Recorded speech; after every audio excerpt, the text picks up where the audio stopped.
신경으로 하나님의 말씀을 나누고 있습니다. 오늘은 거기로부터 살아있는 자와 죽은 자를 심판하러 오십니다 라는 내용으로 심판하러 오실 예수님이라는 제목으로 함께 은혜를 나누고자 합니다. 오늘도 말씀을 전하는 가운데 이 말씀의 의미가 정확하게 깨달아지고 그 깨달은 것이 우리 입술로 우리 마음으로 고백되어지고 또 고백되어지는 대로 사라지는 그런 은혜가 있기를 주님의 이름으로 간절히 축원드립니다. 우리가 사는 이 세상에 과거 역사 속에서 가장 위대하고 가장 큰 일이 있었다고 한다면 그것은 예수님께서 인간의 몸을 입고 동정녀의 몸으로 2000년 전에 이 땅 가운데 탄생한 사건, 이 사건이 인류사에 있어서 가장 위대하고 가장 큰 사건입니다. 그래서 인류는 그 시점을, 예수님이 태어난 그 시점을 인류의 기원 전과 기원 후 역사의 분기점으로 나누고 있습니다. 그래서 BC와 AD, 기원 전과 기원 후를 예수님이 탄생한 날로 전 세계가 지키면서 그 날을 역사의 분기점으로 여깁니다. 그리고 실제적으로 세계의 역사도 예수 그리스도의 복음이 가는 쪽으로 세계의 역사의 주도권들이 그곳에 있게 되어집니다. 그래서 전 세계가 사실은 이 예수님께서 오신 이 사건을 가장 큰 위대한 사건으로 여기게 되어집니다. 역사라고 하는 말이 영어로 히스토리잖아요. 히스토리인데 그래서 많은 사람들이 역사가 히스토리, 그의 이야기다 라고 그렇게 다 이구동성으로 말을 합니다. 그래서 과거 속에서, 과거의 역사 속에서 가장 위대한 일은 예수님이 탄생하신 것입니다. 현재 그러면 지금 현재 가운데 가장 위대한 일이 뭐냐? 세상 사람들은 잘 알지 못하지만 지난번에 우리가 지난주에 봤던 것처럼 예수님께서 하나님 우편에, 보좌 우편에 앉으셔서 지금도 이 땅을 통치하고 우리를 인도하고 이 역사를 주관하고 계시다고 하는 사실, 이것이 바로 지금 현재의 가장 위대한 일이고 가장 큰 일입니다. 그렇다면 미래에 있어질 일, 장차 올 일 중에서 가장 크고 가장 위대하고 가장 우리가 기억해야 되고 꼭 새겨야 되는 일이 뭐냐? 그것은 장차 예수님께서 이 땅에 심판주로 오시겠다고 하는 이 종말의 사건입니다. 장차 우리가 앞으로 기대될 사건들 중에 AI 로봇이 있게 되어져서 그 로봇이 모든 인간을 대신하는 이런 일들도 있게 될 것이고, 아니면 우주로 신혼여행을 가게 되어지는 그런 일도 있을지 모릅니다. 심지어는 인간 복제가 일어날지 모릅니다. 그러나 그 모든 것들 제쳐놓고 놓고 가장 위대하고 가장 중요하고 가장 우리가 기억해야 될 것은 예수 그리스도가 이 땅에 오시고 그 종말의 때가 있다라고 하는 사실입니다. 성경은 이 예수님이 오시겠다고 하는 이 예수님의 재림에 대해서 계속적으로 반복적으로 얘기합니다. 성경 전체를 보면 구약의 사건이 사실은 예수님이 오시겠다라고 하는 초림, 메시아가 오시겠다라고 하는 그 초림 예수를 예언하는 내용들로 가득 차 있습니다. 그리고 신약에 이제 보면 다시 예수님께서 오시겠다고 하는 이 내용들로 차 있습니다. 그래서 어찌 보면 구약은 오실 메시아에 대한 그 예언의 책이라고 한다면 신약은 다시 오실 예수님에 대한 예언의 책입니다. 박형룡 신학 박사라고 하는 한국의 유명한 신학 박사가 있는데 그 신학 박사님께서 이 신약 성경을 다 통틀어서 예수님이 온다고 하는 사건, 이 예수님이 온다고 하는 그 기록이 318구절에 기록되어 있다라고 그렇게 말하고 있더라고요. 이 318구절은 신약 성경 25구절마다 예수님이 오신다라고 하는 것을 기록한 것과 같습니다. 오늘 우리가 읽은 마태복음 24장, 25장은 전체가 다 예수님이 다시 오신다, 종말의 사건에 대해서 기록하고 있고, 누가복음 13장도 한 장 전체가 예수님이 오신다고 하는, 마가복음 13장, 누가복음 21장에 그렇게 다 예수님이 오신다고 하는 사건들을 기록해 놓고 있습니다. 지난번에 우리가 보았던 사도행전의 시작도 예수님께서 승천하시고 이제 다시 오시겠다고 하는 내용을 기다리면서 사도행전이 시작되어지고, 우리가 새벽에 특별 새벽기도 때 보았던 요한계시록의 말씀도 전체가 예수님이 오시겠다고 하는 예수님의 재림에 관한 그때 일어날 일들에 관한 것들을 기록한 것이 요한계시록입니다. 그러면서 요한계시록 마지막 22장 20절에 보면 내가 속히 오리라 주 예수여 어서 오시옵소서 아멘, 이렇게 성경이 끝납니다. 그러니까 성경은 하나님이 이 세상을 다 창조했고 나의 기원이 하나님께로부터 왔다라는 것에서 시작해서 주 예수여 어서 오시옵소서, 그것을 아멘으로 기도하면서 성경은 끝납니다. 그래서 마지막에 되어질 일, 우리가 지금 기대하는 것은 주님이 오시는 그 사건입니다. 그럼에도 불구하고 많은 사람들이 에이 종말이 어디 있어? 예수님이 언제 와? 믿지 않으려고 합니다. 또 우리 그리스도인들조차, 성경을 아는 그리스도인들조차도 잘 기대하지 않고 예수님의 오심을 기다리는 이런 믿음이 약해져 있습니다. 왜 그럴까요? 하나를 생각해 보면요, 그동안 많은 이단들이 자주 주님의 재림의 시기를, 예수님이 오신다라고 하는 그 시기들을 얘기했습니다. 그런데 그때마다 그게 거짓말로 판명이 되었죠. 거짓으로 판명되면서 이제 사람들은, 여러분 양치기 소년 아시죠? 늑대가 나타났다 자꾸 얘기하는데 늑대가 안 나타나거든요. 그러니까 이제 에이 그런 게 어디 있어, 안 나타나. 이제 사람들이 이제 좀 재림이 온다. 우리나라도 제가 92년도 다미선교에서 재림이 온다라고 하니까 막 사람들이 긴장하고 막 그만두고 난리를 쳤어요. 그런데 안 왔어요. 그 전에도 그렇고 그 후에도 여러 가지 일들이 이제 있다 보니까 그런 말을 하면 더 이상하는 사람처럼, 교회에서도 바른 진리고 성경에서 이렇게 많이 기록되어 놨는데도 이제 잘 전하지 못하도록. 왜냐하면 자꾸 그거 전했는데 거짓으로 판명되니까. 그래서 지금 재림하신다고 해도 잘 믿으려고 하지 않습니다. 또 하나 그런 영향도 있지만 오늘날 살아가는 우리 성도들은 잘 예수님의 오심을 기다리지 않는 이유가 세상이 살만하거든요. 세상이 살만해요. 그러니까 예수님 오시는 것에 대해서 그렇게 기다리고 반갑지 않습니다. 이제까지 열심히 일을 해서 놀러 갈 것도 먹을 것도 좀 절약해 가면서 열심히 일만 했는데 이제 좀 모이고 이제 좀 쉬려고 하는데 예수님 오신대. 끝이래. 아유 오지 마시지. 나 좀 이제 쉬고 좀 즐기려고 했는데 이제 오면 어떻게 하시나. 이러면서 예수님 오심을 별로 기대하지 않습니다. 또 소수 일부이긴 하지만 지금까지 내가 신앙생활을 잘 못했다고 생각하니까 지금 오시면 내가 벌 받을 것 같아. 지금 오시면 좀 안 될 것 같아. 좀 기다리셔야 될 것 같아. 그래서 별로 오는 거에 대해서 달가워하지 않고 기대하지 않습니다. 구약 성경에 예수님께서 초림 예수님께서 오시겠다고 하신 약속이 456회 기록되어 있습니다. 구약 성경에 기록되어 있는 이 456회의 기록들이 결국은 2000년 전에 예수님이 오심으로 인해서 실제적으로 오래전에, 예수님 오시기 전 3000년 전에 또는 700년 전에 500년 전에 기록했던 많은 그 예언들이 결국은 예수님께서 이 땅에 초림 예수님이 오심으로 인해서 실현되어졌습니다. 실제로 실제화되어졌습니다.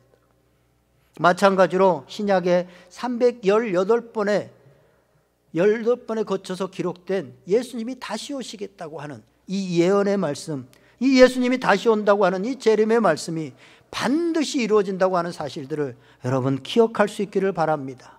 다시 한번 확신할 수 있기를 바랍니다. 그 예수님이 오늘 어떻게 오시느냐, 오늘 말씀에도 기록되어 있습니다. 우리 30절 말씀 다시 한번 읽어보겠습니다. 30절 같이 읽습니다. 그때 인자의 징조가 하늘에서 보이니 그때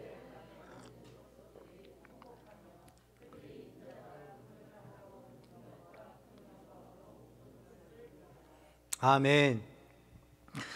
지난번에 사도행전 1장에서요 예수님께서 승천해서 하늘로 올라가시면서 그것을 보고 있는 제자들에게 뭐라고 천사가 말합니까? 너희가 본 이 예수는 간 그대로, 너희가 본 그대로, 구름 속으로 올라간 그대로 다시 오시겠다라고 그렇게 말씀하셨습니다. 또한 요한계시록 1장 7절에 보면 이런 말씀이 있습니다. 볼지어다 그가 구름을 타고 오시리라. 각 사람의 눈이 그를 보겠고 그를 찌른 자들도 볼 것이요 땅에 있는 모든 족속이 그로 말미암아 애곡하리니 그러하리라. 아멘. 오늘 본문에 나오는 본문에도 예수님께서 구름을 타시고 능력으로 오시겠다라고, 그것을 모든 사람들이 보겠다라고 얘기하고 있습니다.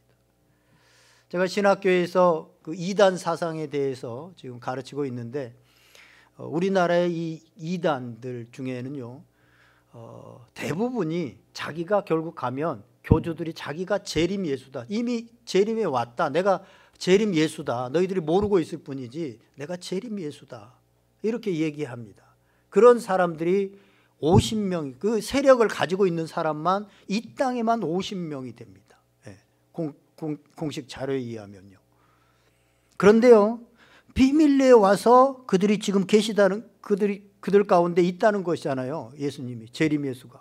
여러분, 이런 엉터리 같은 말에 속지 마시기 바랍니다. 왜냐하면 오늘 본문에 보면 여러 번, 또 계시록에도 그렇고, 예수님은 구름을 타고 모든 사람들이 다 보는 앞에서, 예전에는요, 이 온 세상 사람들이 예수님의 재림을 어떻게 볼까라고 생각했는데, 이제 핸드폰이, 이 매체가 발달해서 이제는 예수님 오시면 그냥 동시다발적으로 다 상영을 하기 때문에 그냥 어디서나 다 볼 수 있는 그런 형태가 될 것 같아요. 어쨌든 구름 타고 오시겠다. 그때는 그를 찌른 자도, 찌른 자가 누구예요? 유대인들이잖아요. 찌른 자들이 볼 것이다 라고 성경은 분명하게 말하고 있습니다. 이처럼 예수님은 반드시 다시 오십니다. 그런데 그때를 우리가 알지 못합니다. 하나님만 안다고 하는 사실입니다. 하지만 예수님의 재림을 간절히 진지하게 기다리고 믿고 소망하는 사람들에게는 예수님이 올 때 나타나는 징조들을 보면서 예수님이 곧 오시겠구나 라고 하는 것을 알 수 있다고 하는 사실이에요. 그거를 가르쳐주고 있다고 하는 사실입니다. 마치 날씨가 잔뜩 흐리면 곧 비가 오겠구나, 구름이 조금 끼면 조금 있다가 오겠구나. 근데 구름이 잔뜩 끼어서 캄캄해지면 곧 오겠구나 라는 것을 알 수 있는 것처럼 예수님께서 다시 오시는구나 라는 것을 우리가 알 수 있다고 하는 것입니다. 그러나 예수님의 재림을 기다리지 않고 사는 사람들, 또 와도 그렇지 하고 별로 대수롭지 않게 생각하고 여기는 사람들에게는 예수님의 오심이 도적같이 올 것이다, 도적같이 올 것이다. 그때 아무런 대책도, 아무런 무방비한 상태로 도둑을 맞이하는 것 같이 그 예수님을 맞이하기 때문에 그들은 통곡하게 될 것이다. 오늘 30절에 보니까 모든 족속이 통곡하며 그들이 인자가 구름을 타고 능력과 큰 영광으로 오는 것을 보리라 라고 말하고 있습니다. 통곡하면서, 왜 내가 그때 잘 준비하지 않았나 라는 통곡하면서 맞이하게 되어진다고 하는 사실입니다. 하지만 예수님의 재림을 기다리면서 사는 사람들에게는 그 징조를 보인다고 말씀하셨습니다.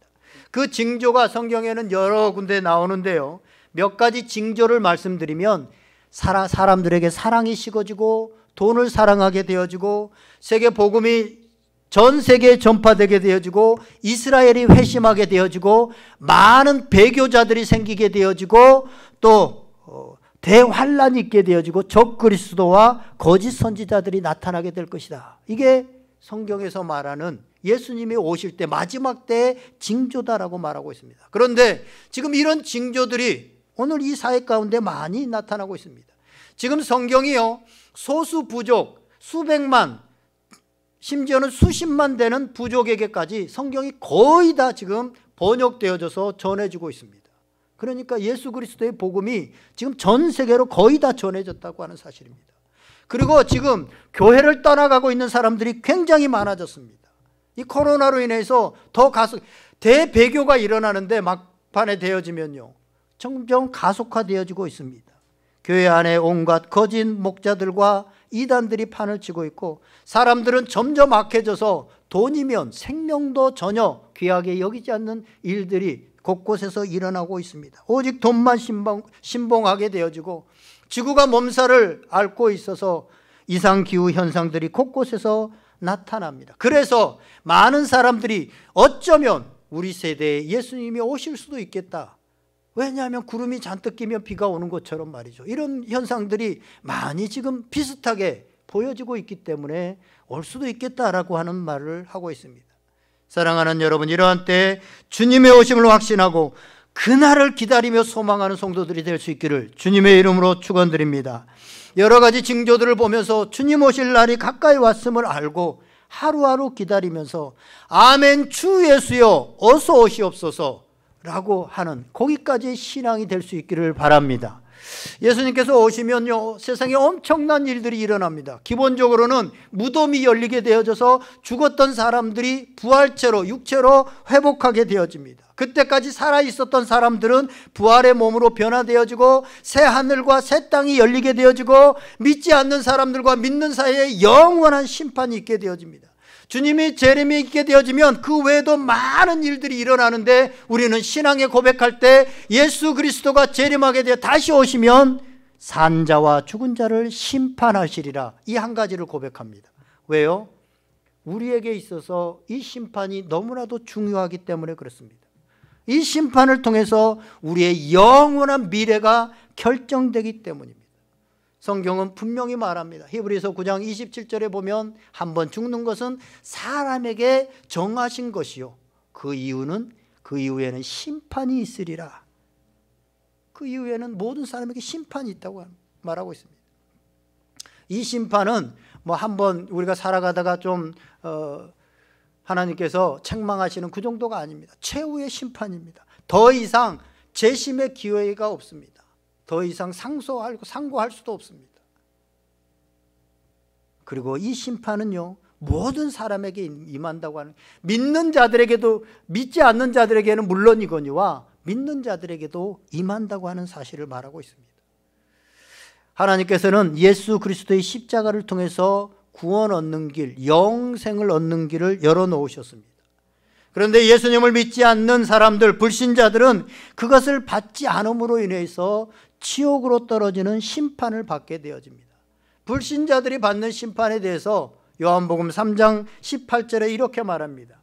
그를 믿는 자는 심판을 받지 아니하는 것이요 믿지 아니하는 자는 하나님의 독생자의 이름을 믿지 아니함으로 벌써 심판을 받은 것이니라. 아멘.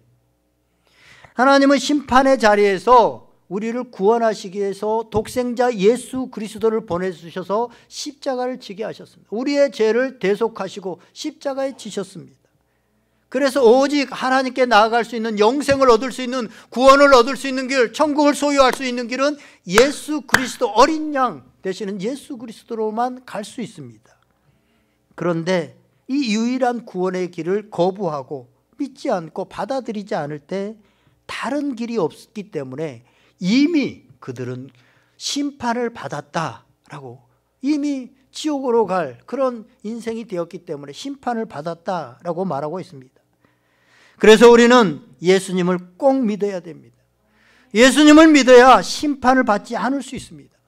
나의 힘으로 죄를 안 짓고 살아갈 수 없기 때문입니다. 지옥에 떨어지는 심판을 면할 수 있는 길은 오직 예수 그리스도뿐이라고 하는 사실을 다시 한번 우리가 확신하시고 다시 한번 마음에 새길 수 있기를 주님의 이름으로 간절히 축원드립니다. 주님이 다시 오실 때 믿지 않는 자들은 당연히 이런 심판을 받게 되어지지만 믿는 자도 심판을 받게 된다라고 성경은 말하고 있습니다. 고린도후서 5장 10절에 보면 이런 말씀이 있습니다. 이는 우리가 다 반드시 그리스도의 심판대 앞에 나타나게 되어 각각 선악간에 그 몸으로 행한 것을 따라 받으려 함이라. 아멘. 이 사도 바울이 이 말씀을 쓰고 있는데, 이는 우리가, 그러니까 사도 바울도 다 반드시 그리스도의 심판대 앞에 서겠다. 우리가 다 서겠다. 그때 심판대 앞에 서는 것은 지옥에 떨어지는 그런 심판이 아니라 믿는 자들이 선악간에 그 행위로 심판을 받게 되겠다라고 말씀하고 있습니다. 다니엘서 7장과 요한계시록 20장을 보면 우리가 심판을, 마지막 주님께서 오셔서 예수 그리스도께서 심판을 하실 때 그 심판의 기준이 되는 책이 두 가지가 나옵니다. 하나는 생명책이고 하나는 행위책입니다. 두 책들을 가지고 심판을 하겠다라고 말합니다. 생명책은 마지막 때 새 하늘과 새 땅에 들어가느냐 지옥 불못에 들어가느냐를 결정하는 기준이 되어집니다. 그래서 이 생명책에 이름이 기록되어져 있는 사람은 새 하늘과 새 땅에 들어가지만 이 이름이 기록되어 있지 않으면 불못에 들어갑니다. 지옥에 가게 되어집니다. 그래서 이 생명책은요, 이 대한민국에 보면 여러분들의 대한민국 국민이면 다 동사무소에 가서 주민등록 등본 좀 떼주세요 하면 다 여러분들의 이름이 다 기록되어 있습니다. 거기에 주민등록 등본에, 주민등록 기록부에. 이 생명책은 그래서 하늘나라의 주민등록부라고 볼 수 있습니다. 우리의 이름이 이 하늘나라의 등록부에, 주민등록 등본에 기록되어 있으면 우리는 거기에 들어가는 거예요. 그 나라 국민인 거예요.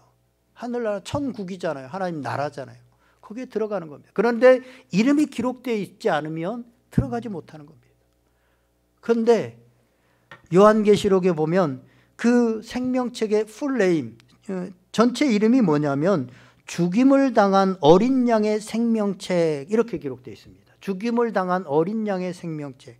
생명책에 기록된 사람들은 어린 양 되시는 예수 그리스도의 죽음과 부활에 연합한 자들, 그걸 믿는 자들, 그리고 연합해서 살아가는 자들, 이 사람들이 이 생명책에 기록되어 있다는 것입니다.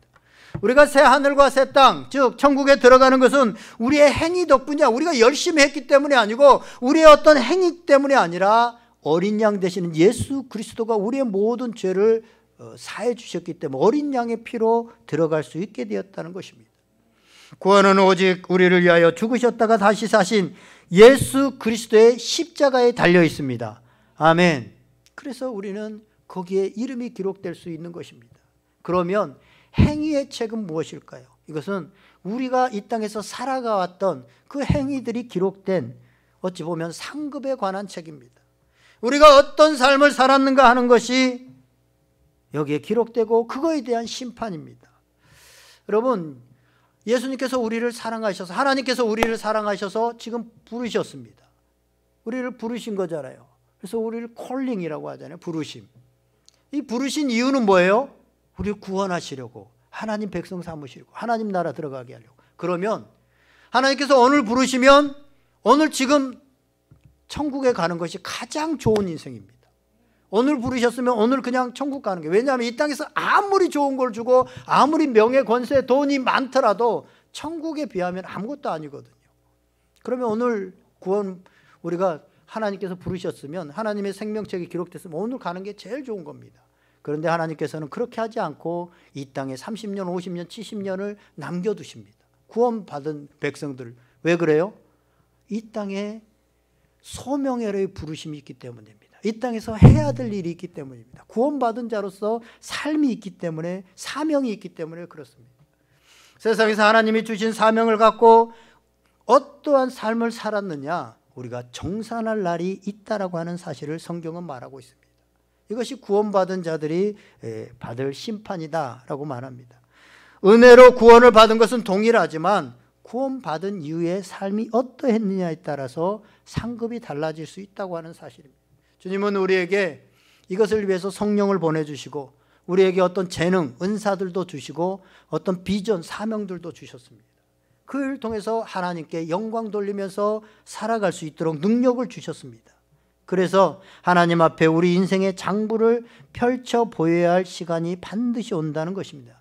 이것은 구원과는 상관이 없습니다. 예수님을 믿으면 구원받습니다. 그런데 성경은 부끄러운 구원이 있다라고 말씀합니다. 구원받았지만 자신의 소명을 따라 살아가지 않고 사명에 아무런 관심이 없고 살아가게 되어지면 주님 앞에, 주님의 심판대 앞에 섰을 때 부끄럽다는 거죠. 아무런 사명을 감당, 내놓은 게 없으니까. 그래서 우리 믿는 자들에게 어떻게 주님을 섬기며 살았는가가 굉장히 중요합니다. 거기에 따라서 상급이 있기 때문입니다. 준비되지 못한 모습으로 주님을 맞이하는 것은 정말 부끄러운 모습일 것입니다. 우리 주님께서도 이 땅에 오셔서 하나님이 일하시니 나도 일한다 라고 하시면서 평생, 그 짧은 생을 살아가면서 오직 사명에 붙들려서 삶을 살아가는 것을 보게 되어집니다. 그렇다면 주님의 재림이 있음을 알고 확신하고 우리가 재림을 기다리는 자로서 어떻게 삶을 살아가야 될까? 재림의 때에 구원을 받지 못하거나 부끄러운 구원을 받지 않기 위해서 어떻게 준비해야 될까? 이것에 대해서 오늘 우리가 읽은 다음 장 25장에 기록되어 있습니다. 이 마태복음 24장과 25장은요, 24장에는 예수님이 오실 때 마지막 때 있을 그 징조들에 대해서 쭉 이런 징조들이 있고 이렇게 오실 거야 라는 것에 대해서 기록하고 있습니다. 그러면서 25장에는 이것을 아는 너희들은 이렇게 살아라 라고 하면서 세 가지 우리가 잘 아는 비유로 말씀을 하십니다. 예수님은 주로 비유로 이렇게 말씀하시잖아요. 세 가지 비유를 간단하게 우리가 말씀드리고 말씀을 마치려고 합니다. 우리가 잘 아는 비유입니다. 첫 번째 비유는 뭡니까? 열처녀 비유입니다. 열처녀 비유에서 예수님께서 말씀하시고자 하는 예수님의 재림을 기다리는 자는 언제 신랑이 올지 모르니까, 언제 신랑이 올지 모르는데 신랑을 기다리면서 기름을 준비하는 슬기로운 다섯 처녀처럼, 미련한 다섯 처녀처럼 살지 말고 슬기로운 다섯 처녀처럼 살아라 라고 말을 하고 있는데, 결론적으로 25장 13절에 보면 깨어 있으라, 깨어 있으라, 너희는 그날과 그때를 알지 못하니라 라고 말합니다. 깨어 있으라는 거죠. 결론은 깨어 있으라는 겁니다. 그래서 깨어 있으라는 말이 구체적으로 뭘까? 어떻게 잠자지 말고 깨어 있으면 주님을 잘 준비하는 것인가? 잠 적게 자라는 얘기인가? 그게 아니죠. 예수님께서 마태복음 26장 41절에 이렇게 말합니다. 시험에 들지 않게 깨어 기도하라. 아멘. 그래서 깨어 있다는 것은 기도하는 삶입니다. 기도해야 하나님께서 마지막에 어떤 일을 행하시는지 알게 되어집니다. 보게 되어집니다. 하나님이 일하시는 곳에 동참하게 되어집니다. 내가 주님을 위해서 내 생각으로 막 열심히 이것도 저것도 하지만 내 영광을 위해서 하게 되어지죠. 하나님이 원하시는 게 뭔지를 모르고 막 자기 혼자 열심히 한다는 거예요. 그래 놓고 왜 나에게 뭐 축복하지 않습니까? 불평하죠. 그런데 기도할 때 하나님께서 이 마지막에 무엇을 하신지 알게 되어집니다. 그래서 예수님의 삶은 철저히 기도하는 삶이에요. 예수님이 부족한 게 뭐가 있겠습니까? 이 땅에 오셔서. 그런데 매일 아침 저녁으로 새벽과 밤을 새우면서 기도합니다. 왜요? 하나님의 뜻을 알기 위해서, 하나님이 일하시는 곳을 알기 위해서, 거기에 내가 동참하기 위해서 주님은 끝까지 기도하의 삶을 살아갑니다. 사랑하는 여러분, 시험에 들지 않게 이 마지막의 때 정말로 세상에 시험거리가 너무나도 많습니다. 우리가 기도하지 않으면 세상에 묻혀서 영적으로 잠자고 있다가 예수님이 오시면 하면서 준비되지 못한 모습으로 맞이할 수 있습니다. 그렇기 때문에 기도하는 삶을 살아갈 수 있기를, 주님의 재림을 기다리는 사람은 기도하는 사람이다라는 것을 다시 한번 기억할 수 있기를 바랍니다. 두 번째로는 그 유명한 달란트 비유입니다. 주인이 먼 곳으로 가면서 종들에게 5달란트, 2달란트, 1달란트를 주고 떠납니다. 5달란트와 2달란트 받았던 그 종들은 열심히 일을 해서 배를 남겼습니다. 그러나 1달란트 받았던 자는 땅속에 묻어두죠. 주인이 돌아와서 결산을 합니다. 결산의 때가 있다는 것입니다. 5달란트와 2달란트 받았던 사람에게는 착하고 충성된 종이라는 칭찬을 합니다. 그러나 1달란트 받았고 땅속에 묻어두고 아무것도 하지 않았던 종에게는 악하고 게으른 종아라고 말을 합니다.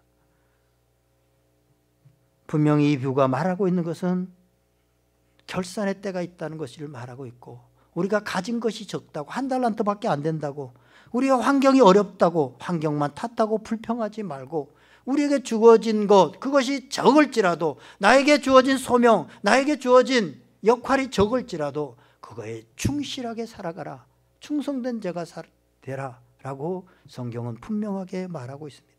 주님 오심을 기다리는 자는 마치 이 달란트를 받은 자처럼 우리에게 주신 재능과 우리에게 주신 물질과 우리에게 주신 시간을 충성되게 쓰고 충성되게 사용하는 자다라고 하는 사실입니다. 마지막 세 번째로 양과 염소의 비유를 말합니다. 이 비유를 말하면서 예수님께서는 무슨 말씀을 하시냐? 지극히 작은 자 하나에게 한 것이 곧 나에게, 주님께, 예수님께 한 것이다 라고 그렇게 말씀하시면서 주님의 오심을 기다리는 자는 작은 자에게 긍휼을 베푸는 자다라고 그렇게 말씀하고 있습니다. 작은 자에게 긍휼을 베푸는 삶, 그건 예수님께서 이 땅 가운데 오셔서 줄곧 하셨던 말씀입니다. 예수님이 줄곧 하셨던 말씀이 뭡니까? 내 이웃을 내 몸처럼 사랑하라. 사랑입니다. 사랑의 삶을 살아가는 겁니다. 그런데 그 사랑의 대상이 누구냐? 영적으로 궁핍한 자, 정신적으로 궁핍한 자, 또 삶 속에서 경제적으로 육체적으로 궁핍한 자, 이런 작은 자들을 더 긍휼히 여기는 것이 사랑의 삶이다 라고 그렇게 말을 하고 있습니다. 그래서 주님의 오심을 기다리는 사람은 주님이 평생 하신 말씀, 사랑하는 삶을 살아가는 삶이 주님의 오심을 기다리는 자의 삶이다라는 것입니다. 이제 말씀을 정리하려고 합니다. 언젠가도 제가 말씀드렸지만 주님의 오심을 기다리는 사람은 단순히 노후 준비를 잘하고 있는 사람이 아니라 사후 준비를 잘해야 되는 사람이다. 주님의 오심을 기다리는 사람은 사후 준비를 한다. 아무리 노후 준비를 우리가 잘 할지라도 오늘 밤 내 영혼을 취하면 그 준비한 것이 아무 소용이 없습니다. 그래서 너희가 사후 준비를 하라. 너희 보물을 하늘에 쌓아두라 라고 성경은 분명하게 말합니다. 사랑하는 여러분, 주님은 반드시 오십니다. 오실 때 산자와 죽은 자를 심판하러 오십니다. 그래서 우리는 거기로부터 살아있는 자와 죽은 자를 심판하러 오십니다 라고 하는 신앙 고백을 할 때마다 경각심을 갖고 근신해야 됩니다. 사랑하는 여러분, 주님 오실 때가 언제인지 잘 모르지만 그것을 우리가 알고 오신다고 하는 사실을 알고 깨어 준비하는 사람들은 늘 깨어서 기도하고 오늘 나에게 맡겨진 소명에 충실하게 살아가고 무엇보다도 사랑하는, 점점 사랑이 식어져가는 이 세태 가운데서 더욱더 우리 주변에 있는 사람들을 사랑하는 삶을 살아가는 사람들이 주님의 오심을 기다리며 소망하는 사람들이라고 하는 사실들을 믿을 수 있기를 바랍니다. 오늘 이단들은요, 주님이 오신다, 재림 종말이 온다 그러면 하던 일들 다 내팽개치고 오직 가서 산속에 들어가, 그건 아닙니다. 오늘 분명하게 주님은 이런 징조들을 보여주시고 마지막에 있을 일들을 다 보여주시고, 그러면 너희는 어떻게 살아가야 되느냐? 하나님의 뜻을 구하는 기도하는 삶, 오늘 삶 속에서 충성되게 주의 일을 감당하는 삶, 또 우리가 사랑하는 삶을 살아가라 라고 말하고 있습니다. 그렇게 살아가는 복된 성도들 다 될 수 있기를, 주님이 능력 주셔서 성령을 주셔서 그렇게 살아갈 수 있는 힘을 주시기를 주님의 이름으로 간절히 축원드립니다. 오늘 말씀 생각하면서 우리 한번 기도하겠습니다. 성령님께서 들려주시는 음성 붙들고 하나님, 오늘 말씀대로 살아갈 수 있도록 또 주님의 오심을 준비하는 삶을 살아갈 수 있도록 인도하여 주시옵소서. 우리 다 같이 한번 기도하겠습니다. 하나님 아버지 감사합니다.